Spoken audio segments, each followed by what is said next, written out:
la ñu xaawi FMI du lépp la war a xam ci ñun non FMI du lépp la war a xam ci ñun. mais est-ce que loolu xaawi la parce que ku xam Ousmane Sonko xam ni moom transparence lay woote jubal jubbanti lay woote parce que jamono bi muy nekk ci opposition bi lépp loo xam ne si ni moo doon ay rapport yoo xam si ni am na fa te ñenn ñi xamuñu ci woon tey moom dafa doon taxaw di ko expliquer ba sénégalais yu bëri tey mun nañ wax bu ñu yeewoo ci politique c'est grâce à Ousmane Sonko alors nan la mën a ñëwee ba ci pouvoir bi la nga xam ne si ni moom la doon doxee démb ak bërki démb mu bëgg a ñëw di cacher yenn les sénégalais yi nga xam si Ousmane Sonko avant muy ñëw au pouvoir il était un populiste assumé. Comment ça? Ah oui, il a adopté un discours populiste. Il était dans la dénonciation, dans la délation. loolu du transparence. Transparence. yi ñu doon nëbb mu génnee ko yi ñu doon nëbb mu génnee ko ni sénégalais yi dañu war a xam exactement ce qui se passe dans ce pays. li mu doon dénoncé. moom est-ce que seetlu nga benn affaire par exemple njiit yi fi weesu bëri doon nañ dégg ay arrestation mais lépp lu jëm si corruption détournement de deniers publics dañ ko doon dégg très rarement mais avec l'avènement de Pastef les détournements de deniers publics blanchiment de capitaux dañu koy dégg vague d'arrestation yi fi am yëpp en général presque moom lay doon est-ce que aussi nekkul ne ce combat là Pastef porté woon actuellement moom moo nekk di am ses fruits.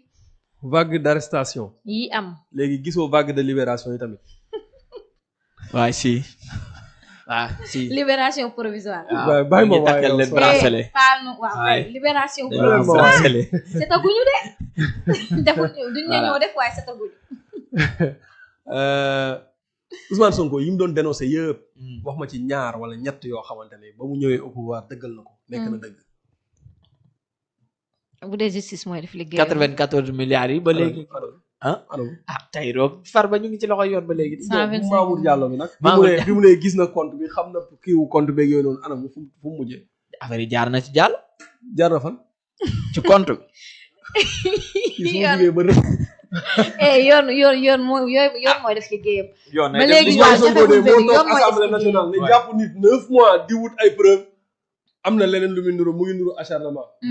loolu la wax de. soo ko wax du man. Farba Ngom 10 mois lañ ko téye ci kaso bi. di wut ay preuve barki Demba Ndiaye déggoo li Tayour Sarr wax. Tayour Sarr déggoo leen li mu wax. barki Demba Ndiaye dégg nañ bu baax li mu wax. Mansour Faye ñaata mois lañ ko téye ci kaso bi. nekkul di nar a am non-lieu. Moustapha Diop. ci affaire force Covid 19. waxuñ ne ne il a kii na nu mu tuddati justifié na ba mu des 1 million xaw ma 2 millions yu mu justifié wul. ba ñu ne sax 2 millions yi bu ñu xoolee masques yi te wane nañ fi masques yi nekk ak yooyu noonu. li ma la wax ni du samay wax waxu seen avocat yi la. c'est vrai. Lat Diop mi ñu ne sàcc la. jël ko tëj ko ci kaso bi 13 mois. ci kaso bi. xëy ñu xëy génnee ko def takkal ko bracelet ne ko demal toog. ba léegi dafa am confrontation ak ki ko takkal. ba tey. kan ci ñii ñu jàpp fi mu toll nii kan ci ñi ñu jàpp la ñu prouvé ne sàcc na.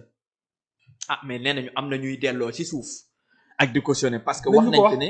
y a des gens yoo xam ne si ni ça fait combien de milliards yoo xam ne si ni cautionné nañ ko parce que suñu rappelé woo. am na ministre bu dem RTS si boppam wax ni y a plus de personnes yoo xam si ni delloo nañ ci suuf la nga xam si ni moom lañ jëloon. moom problème mooy li ñuy wax noonu lu tax du ma ko gis ci loi de finances rectificative bi. Mimi Touré. bi mu waxee ne récupéré nañ ci ci Karim Meïssa Wade xaw ma ñaata nangami milliards. bañ ne waa mais d'accord. léegi récupéré ngeen ko léegi anamu ci loi de finances rectificative bi. déggoo leen Moustapha Niasse ne mosu koo dégg mosu koo gis. Amadou Ba nee na xamul xaalis boobu fu mu jaar nan la jaar. gisu ko fenn. wax ay la yéwén dama ne. yii yëpp jaañ naan moom mooy dóor xam naa yëpp ay jéem a. ootal la yow as ba ma wàcc. yëpp ay jéem a ootal la rek yaa ngi dégg kër gi neex na de yëpp am na. am na yeneen de lii mooy kii bi nii rek. nuyoo bi la nii kese. non bokk na mën naa am nii rek jeex na. yaa ngi dégg. c'est-à-dire suñ la waxee xam nga caution dafa booleeg dafa bokkul ak remboursement. caution mënu ko def pour éviter la prison. parce que amaana dafay boo duggee prison. mën na indi sa mën na yàq say activités. Wally Seck par exemple. Wally Seck dafa cautionné pour éviter la prison. mais ñun xam nañ ne lañ koy toppee tegul ci moom mais quand même jaay oto doomu président de la république mu defal la chèque. ah mais c'est-à-dire foofu noonu nag mooy problème bi parce que xaalis ba ak lañ wax ni ndax bu fekkee ne xam na koo xam ne si mu yëngu ci wàllum blanchiment tey nga jaay ko wala nga séq moom yenn xaalis yoon am na droit daal sa kaw parce que les juristes ñoom ñoo wax loolu. léegi kooku day dafa nekk ci blanchiment. ah loolu lañ wax parce que moom lañ koy toppee lu tax ñu woo ko wuy siwul. Amadou Sall dafa nekk ci blanchiment. Amadou moom bu fekkee wóor na boppam na ñëw. lu tax wuy si waaw dama ne Amadou Sall dafa nekk ci affaire loolu lañ wax. non ñun moom loolu ñun ñooy wax naan dafa nekk ci blanchiment. moom mii ko wax moo ko gars yi ñoo ko wax man maa ko dama ni loolu lañ wax. ñi nga xam ne koy tuumaal tëgg dossier ba te itam. moo ko tuumaal moo de. man maa ko wax d'accord na. Omar dina la dugal pourquoi déedéet du ma dugal léegi pourquoi yow Momo ñu jiñ la benn affaire ñu woo la nga lànk bañ a ñëw xel day tey. man li Badara Gadiaga wax laa gëm. il n'y a pas d'alternative à la justice. loolu Amadou Sall la. voilà. loolu Amadou Sall la. moo tax foog ñu woo Wally Seck enquête ko. loolu Amadou Sall la Karim Meïssa Wade bi mu nekkee bitim réew bi ñu ubbee dossier am dafa jël vol ñëw. te pourtant amoon na nationalité su ko neexoon toog këram. man su ma amoon 19 nationalité ma def ay njaaxum ci Sénégal nekk ci benn dëkk ci yi ma am nationalité. ñu woo ma je préfère renoncer sama 18 nationalité ñëw répondre à ma justice Sénégal à ma justice ñu même bu dee dañ may jaay doole tëj ma ñu jaay ma doole tëj ma mais revenons un peu à notre mouton ci ñi nga xamante ne li nga xamante ne moom la Ousmane Sonko doon dénoncer bu nekkee au pouvoir man de maa ngi xaar gis lu bari lu mu doon dénoncer ma gis ko mu nekk dëgg maa ngi toog di ko xaar et j'aimerais bien mu nekk dëgg mais amagul lu ci nekk dëgg pour le moment Mansour Faye dem nañ ba un député moo bind ci page Facebook am ne Mansour Faye dafa def surfacturation kilo ceeb bi mu ngi ko doon jaayee 1200 francs député moo ko bind ci ñoom la bokk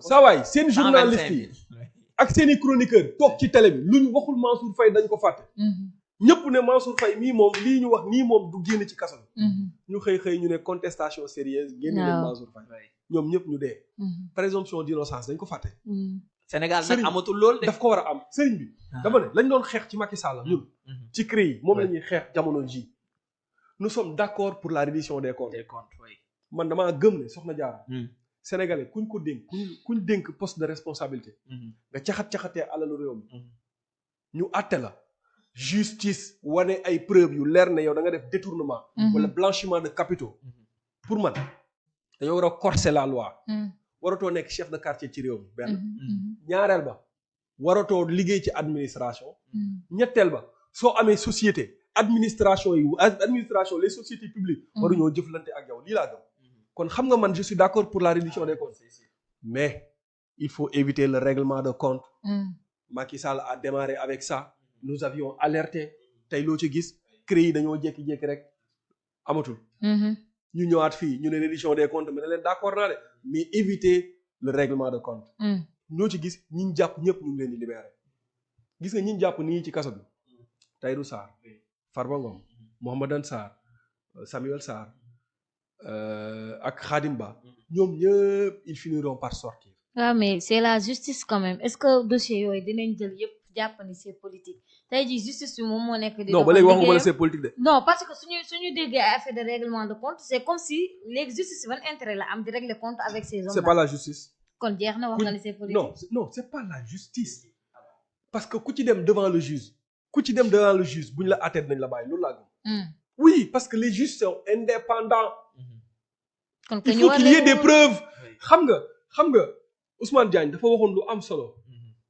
ma ne leen malheureusement vous avez raté l'occasion d'avoir un bon ministre de la justice donte li mu doon def yëpp ànduma ci ak moom parce que sama gars yëpp moo leen tëj mais dama ne Ousmane Diagne daf ne ci li ni mel maanaam il faut que bu ñuy defar ay dossiers ñu jéem a jël temps wu monter un bon dossier parce que c'est pas intéressant nga monter un dossier yóbbu ko devant le juge mu kii ko mu rejeter ko loolu moo nekk di dal ñii fi mu toll nii parce que Farba Ngom téye nañ ko kaso lu yàgg ñu xëy 9 mois wala 10 mois ñu doog koy entendre dans le fond du dossier biñ ko entendre dans le fond du dossier Tahirou Sarr setal ko ak ñeneen loolu laa wax ma ne précipitation boobu noonu moo baaxul. mais justice est-ce que doxewul noonu parce que maa ngi dégg benn juriste bu doon expliquer la fois passée buñ la dee topp